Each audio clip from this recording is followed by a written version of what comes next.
జిల్లాలో రేషన్ దందాపై పోలీసులు నిఘా పెట్టారు. అక్రమంగా రేషన్ బియ్యం తరలిస్తున్న మూటాలపై ఉక్కుపాదం మోపుతున్నారు. మిర్యాలగూడ రైల్వే స్టేషన్ సమీపంలో ఓ లారీలో డంప్ చేసి ఉంచిన 20 టన్నుల రేషన్ బియ్యాన్ని స్వాధీనం చేసుకున్నారు. రేషన్ బియ్యంతో పాటు లారీని స్వాధీనం చేసుకున్నట్లు పోలీసులు దర్యాప్తు చేపట్టారు.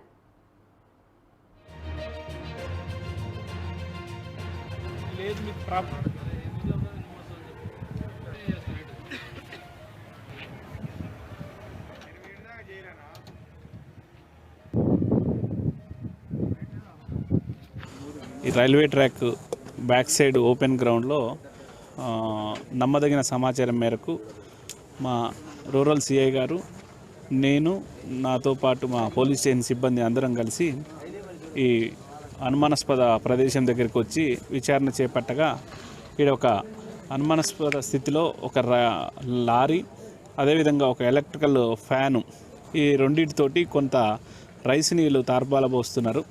సో ఇది ఏమిటి అని పరిశీలించగా మాకు అనుమానాస్పదంగా కొద్దిగా అంత రైస్ లాగా అవుపడ్డాయి.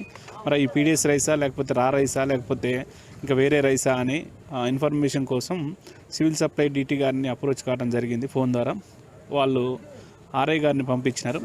ఆర్ఐ గారు దీన్ని వెరిఫై చేసి ఆయన ఇచ్చిన రిపోర్ట్ని బేస్ చేసుకొని దాని మీద యాక్షన్ తీసుకుంటాం. ప్రస్తుతానికి మాకు ఆర్ఐ వాళ్ళ నుంచి ఎలాంటి రిపోర్ట్ అందలేదు. సో వాళ్ళు ఇచ్చిన రిపోర్ట్ని బేస్ చేసుకున్న తర్వాత తగిన చర్యలు, ఎవరైతే నిందితులు ఉన్నారో వాళ్ళ మీద చర్యలు తీసుకోవటం జరుగును. కనుక ఎలాంటి సమాచారం రాలేదు.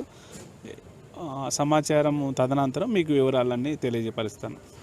ఈ railway track back side open గ్రౌండ్లో నమ్మదగిన సమాచారం మేరకు మా రూరల్ సిఐ గారు, నేను, నాతో పాటు మా పోలీస్ స్టేషన్ సిబ్బంది అందరం కలిసి ఈ అనుమానాస్పద ప్రదేశం దగ్గరికి వచ్చి విచారణ చేపట్టగా ఇక్కడ ఒక అనుమానాస్పద స్థితిలో ఒక లారీ, అదేవిధంగా ఒక ఎలక్ట్రికల్ ఫ్యాను, ఈ రెండింటితోటి కొంత రైస్ నీళ్ళు తార్పాల పోస్తున్నారు.